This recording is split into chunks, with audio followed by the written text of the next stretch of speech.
Dear student, पिछली class में हमने विश्व स्थानीयकरण के बारे में अध्ययन किया था। विश्व स्थानीयकरण की इस अवधारणा में हमने देखा कि किस तरह वैश्वीकरण के कारण जो बहुराष्ट्रीय कंपनियां होती हैं वो अलग अलग राष्ट्र की संस्कृति के आधार पर स्थानीय विशेषताओं को जोड़ते हुए वहाँ एक नई प्रकार की विधा या संस्कृति को विकसित करती है, जिसके परिणाम स्वरूप एक नए प्रकार के बाजार का उद्भव होता है। हमने पिछली क्लास में कुछ उदाहरण थे मैकडॉनल्ड के, पीटर इंग्लैंड वाला हम देख सकते हैं, पेप्सी कोला का उदाहरण हम देख सकते हैं, और हमने सबसे महत्वपूर्ण कैडबरी चॉकलेट का उदाहरण दिया था कि राखी के अवसर पर किस तरह लोगों को जोड़ने के लिए त्योहारों की आड़ में बिजनेस को एक नया रंग दिया गया है। अब प्रश्न उठता है कि विश्व स्थानीयकरण की जो ये अवधारणा है, इस अवधारणा में किन किन क्षेत्रों में इसका प्रभाव पड़ता है, इसके बारे में हम चर्चा करेंगे। देखिए, विश्व स्थानीयकरण का जब हम क्षेत्र के बारे में बात करते हैं तो वैश्वीकरण तथा स्थानीय संस्कृति के समन्वय की प्रक्रिया के रूप में विश्व स्थानीयकरण के विस्तार को अलग अलग क्षेत्रों में देखा जा सकता है।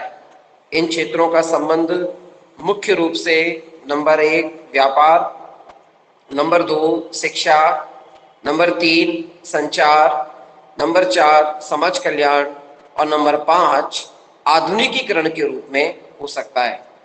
पहला बिंदु है व्यापार के क्षेत्र में।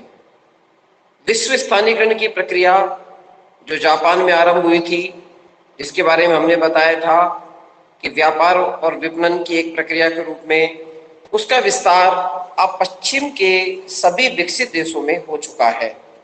व्यापारिक जीवन में इस प्रक्रिया का मुख्य संबंध ऐसे नवाचारों से है जिनके द्वारा विश्व के निर्धन देशों के लोगों को विभिन्न प्रकार के उत्पादों और आकर्षित करने से जो लाभ प्राप्त किया जा सकता है उससे है।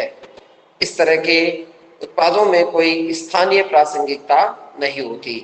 देखिए, आपने जापान के संदर्भ में देखा, यह एक प्रश्न भी बनता है कि विश्व स्थानीयकरण की जो अवधारणा है, इसका प्रारंभ या इस प्रक्रिया का प्रारंभ कहाँ से हुआ, तो इसका उत्तर होगा कि यह प्रक्रिया जापान से प्रारंभ हुई है। अब इसकी स्थिति क्या हुई है कि यह पश्चिम के सभी विकसित देशों में इसका प्रसार हो चुका है। व्यापारिक जीवन में इस प्रक्रिया का जो संबंध है वह नवाचारों के साथ है, नए नए तरीकों के साथ है। जैसे किसी त्योहार के अवसर पर गिफ्ट स्क्रैच कार्ड की स्कीम डाल दी जाए और उसमें इनामों का, तोहफों का एक आकर्षण पैदा किया जाए, तो ये व्यवसायीकरण का एक अलग प्रकार हो सकता है। इस तरह के जो उत्पादन होते हैं, इस तरह की जो प्रक्रियाएं होती हैं, उस प्रक्रियाओं के अंतर्गत हम देखें तो व्यापारिक लाभ का संदर्भ सबसे महत्वपूर्ण होता है। अब प्रश्न है कि बौद्धिक तथा वैचारिक क्षेत्र में या शैक्षणिक क्षेत्र में विश्व स्थानीयकरण कैसे काम करता है। देखिए, विश्व स्थानीयकरण का प्रभाव का उल्लेख करते हुए जेफरी ब्रुक्स लिखते हैं कि आज विश्व स्थानीयकरण का संबंध ऐसे शैक्षणिक नेतृत्व से है जो सामान्य स्तर पर व्यक्ति भी प्राप्त करने के लिए आतुर होने लगता है।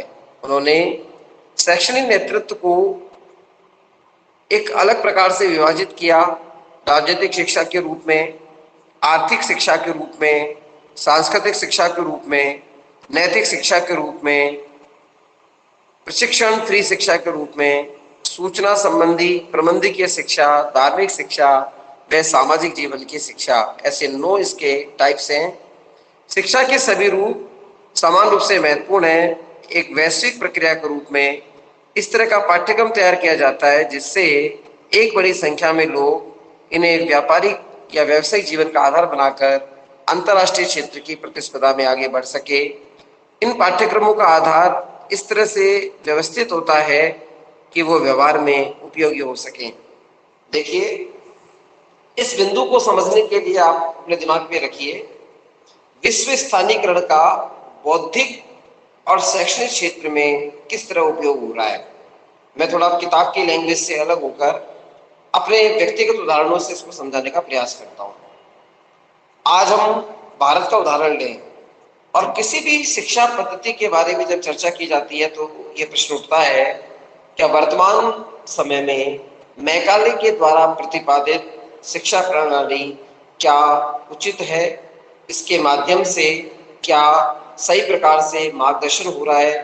तो जवाब मिलता है कि मैकाले की शिक्षा पद्धति वर्तमान समय में प्रासंगिक नहीं है।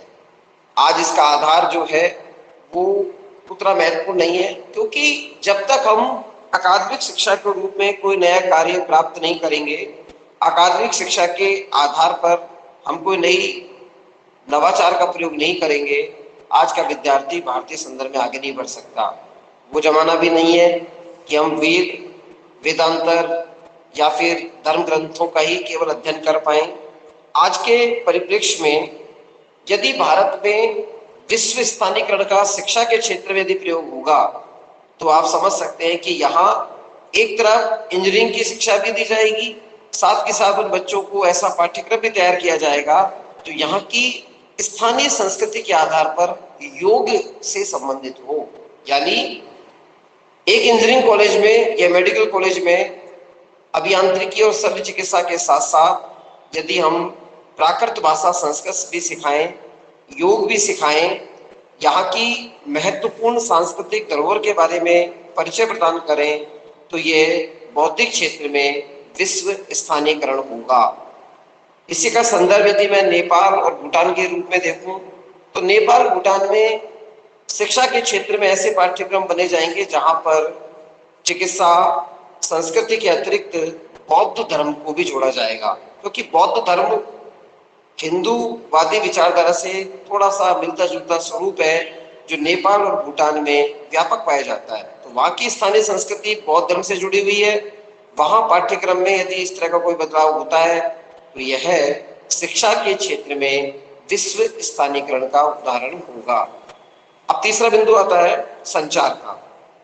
संचार के क्षेत्र में जहां एक और वैश्वीकरण की प्रक्रिया का जो मुख्य माध्यम है, वही विश्व स्थानीयकरण का भी एक उपकरण है, जिसके द्वारा हम स्थानीय आवश्यकताओं के अनुसार वैश्विक उत्पादों को भ्रमपूर्ण लेकिन लुभावने विज्ञापनों के सहायता से उपयोगी सिद्ध किया जाता है। इसके अतिरिक्त स्थानीय स्तर पर अपनी विभिन्न आवश्यकताओं को पूरा करने के लिए हम जब इंटरनेट का प्रयोग करते हैं, अपनी वेबसाइट बनाकर उसके माध्यम से अपना पूरा प्रलेखन करते हैं, किसी अन्य स्थान पर अपना शैक्षणिक प्रदर्शन करते हैं, प्रचार प्रसार करते हैं, तो यह जानकारी संचार के क्षेत्र में बड़ी लाभप्रद होती है। कीथ हैम्पटन ने किस तथ्य पर प्रकाश डाला कि संचार के आधुनिक साधनों ने स्थानीय स्तर पर उन सामुदायिक संबंधों में बाधा भी उत्पन्न की है जिन्हें विभिन्न विषयों पर सूचनाओं के आदान प्रदान का मुख्य आधार समझा जाता था।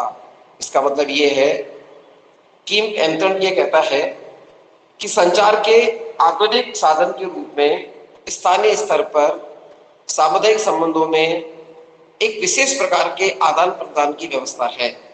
देखिए, मैं यहाँ उदाहरण देना चाहूंगा। भारतीय समाज के अंदर 2001 के आसपास संचार के क्षेत्र में रिलायंस कंपनी ने पहली बार एक क्रांति की और एक स्लोगन आया था टीवी पर विज्ञापन में, कर लो दुनिया मुट्ठी में। और कर लो दुनिया मुट्ठी में के स्लोगन के साथ कुछ हैंडसेट और रिलायंस की सिम का प्रावधान किया गया था। टेलीकॉम के क्षेत्र में एक नई प्रकार की क्रांति हुई। उस वक्त लोग उससे जुड़े, विदेशी तकनीक को इंटरनेट के माध्यम से लाया गया। जहां पहले लोग ईमेल वगैरह करने के लिए साइबर कैफे में जाते थे, अब उस रिलायंस के उपकरण के माध्यम से लोगों की सहज आवश्यकताओं के आधार पर अब वो मेल, ऑफिस के ऑर्डर उससे करने लगे। विश्व स्थानीयकरण में तकनीक बढ़ी और आज स्थिति क्या हो गई है, अगर कोई व्यक्ति अकाउंट्स का काम करना चाहता है तो अकाउंट्स का भी ऐप बन गया। वो अपने मोबाइल में रहकर उसके द्वारा अकाउंट संबंधी गतिविधियों को संचालित कर सकता है। आज उसे ये मालूम करना है कि मेरे वित्तीय वर्ष के अंदर कितना इनकम टैक्स कटा, कितना टीडीएस कटा, मेरा कितना कर बन रहा है, वो सीधा वेबसाइट लॉगिन करके अपने घर के अंदर अपने मोबाइल पर देख सकता है, अपने खाता को खोल सकता है, अपने ग्राहकों के हिसाब की डायरी बना सकता है, किसी को भी पेमेंट कर सकता है। ये डिजिटल जो क्रांति हुई है, ये विश्व स्थानीयकरण का एक प्रभाव है। अमेरिका, जापान, यूरोप, अन्य राष्ट्रों में भी विश्व स्थानीयकरण के आधार पर हुआ। उसका सबसे बड़ा परिणाम है कि आप अपने मोबाइल हैंडसेट को देखिए, आप हिंदी में टाइपिंग कर सकते हैं। लेकिन जरूरी नहीं है कि जापान का व्यक्ति हिंदी में टाइप करे, वो जापानी में करेगा, तो वहां की स्थानीय परंपरा इस तकनीक में जुड़ गई।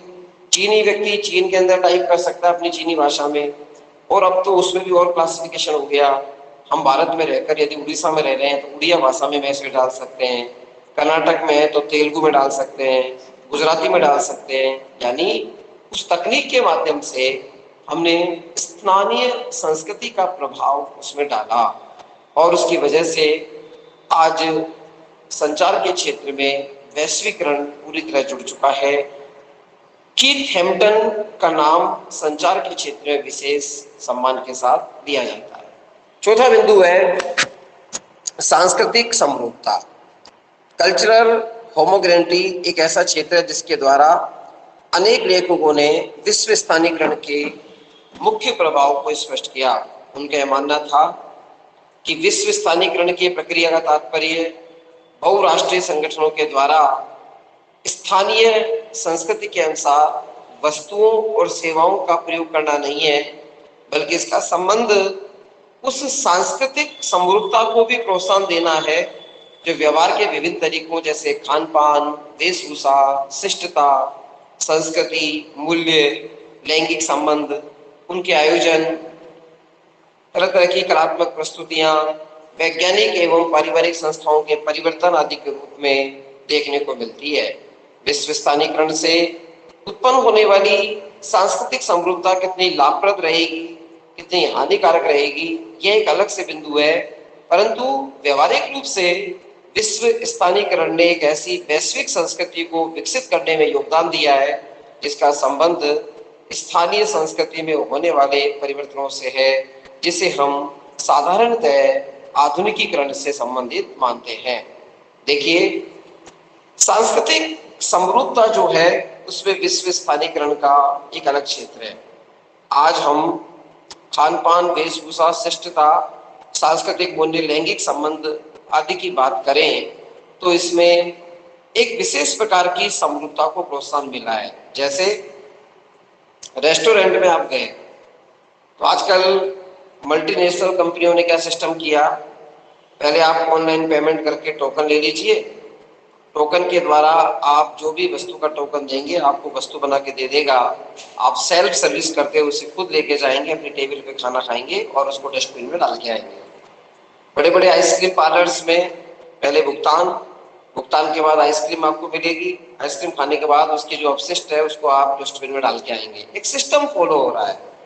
वेशभूषा में ऑफिशियली ड्रेस अलग है, नॉर्मल ड्रेस अलग है, ओकेजन पे पहने वाली ड्रेस अलग है। एक यूनिवर्सिटी का संबंध डाला गया है।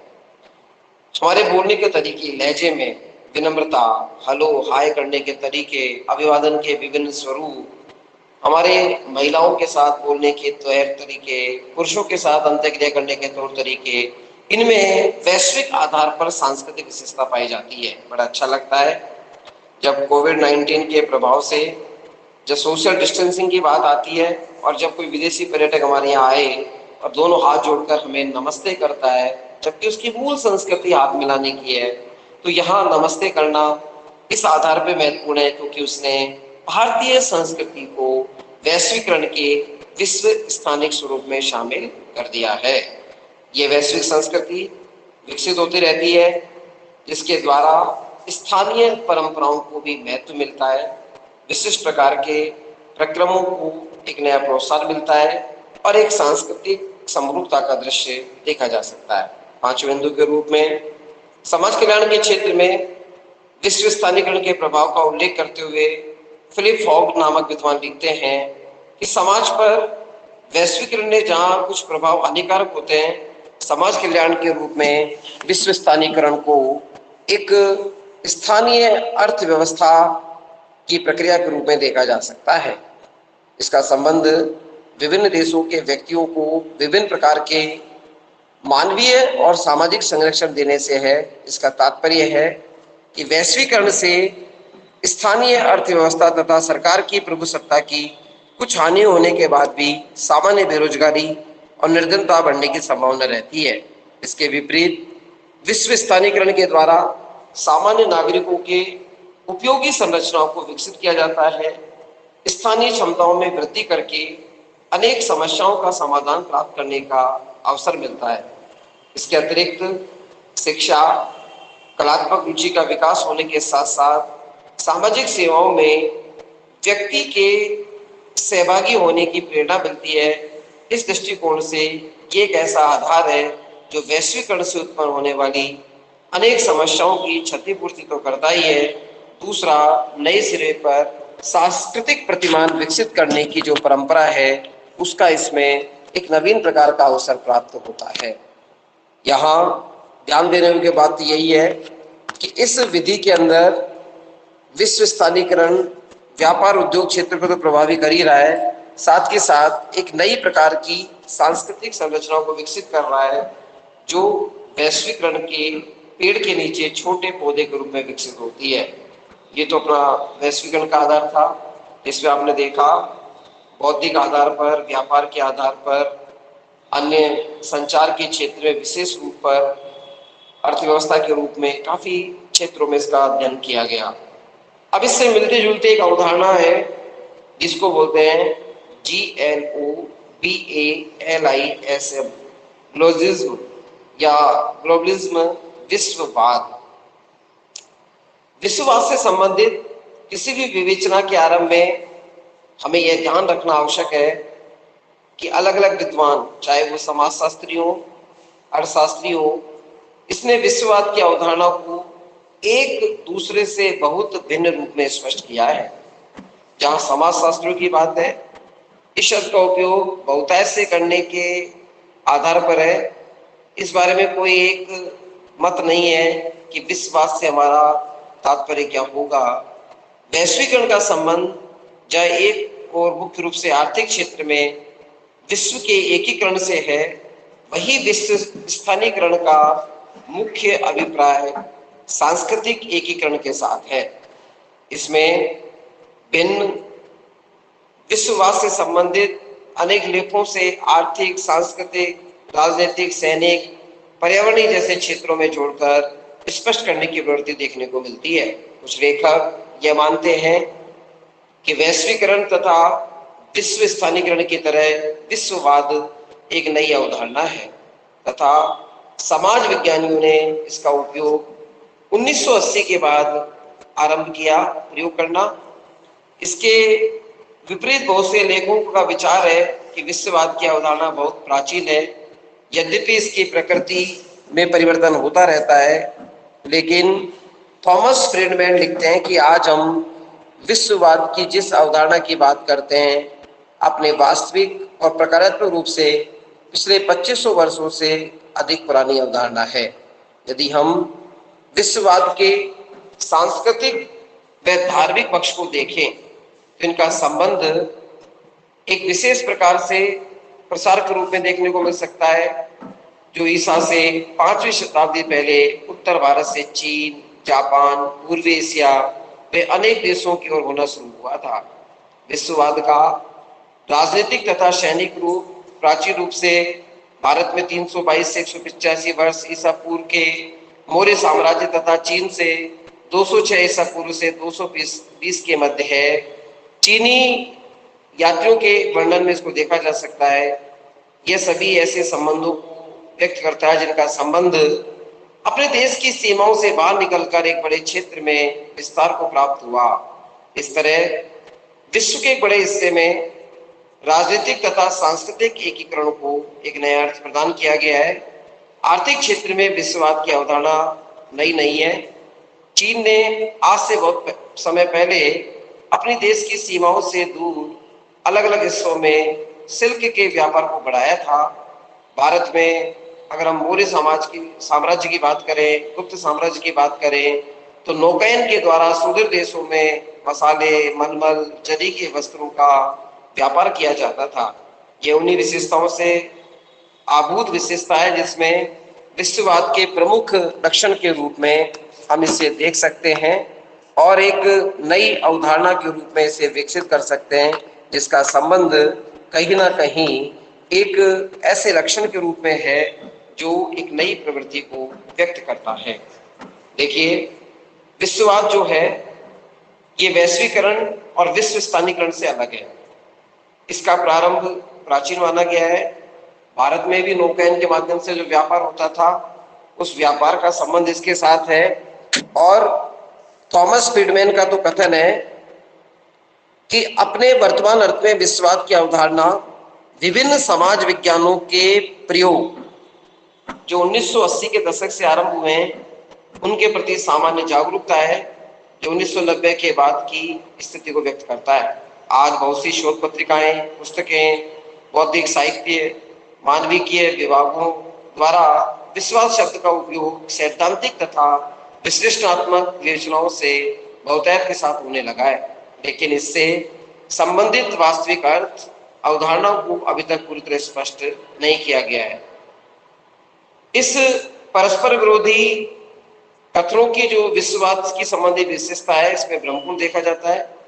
फ्रीडमैन ने तो इसके बारे में एक संदेह भी उत्पन्न किया है।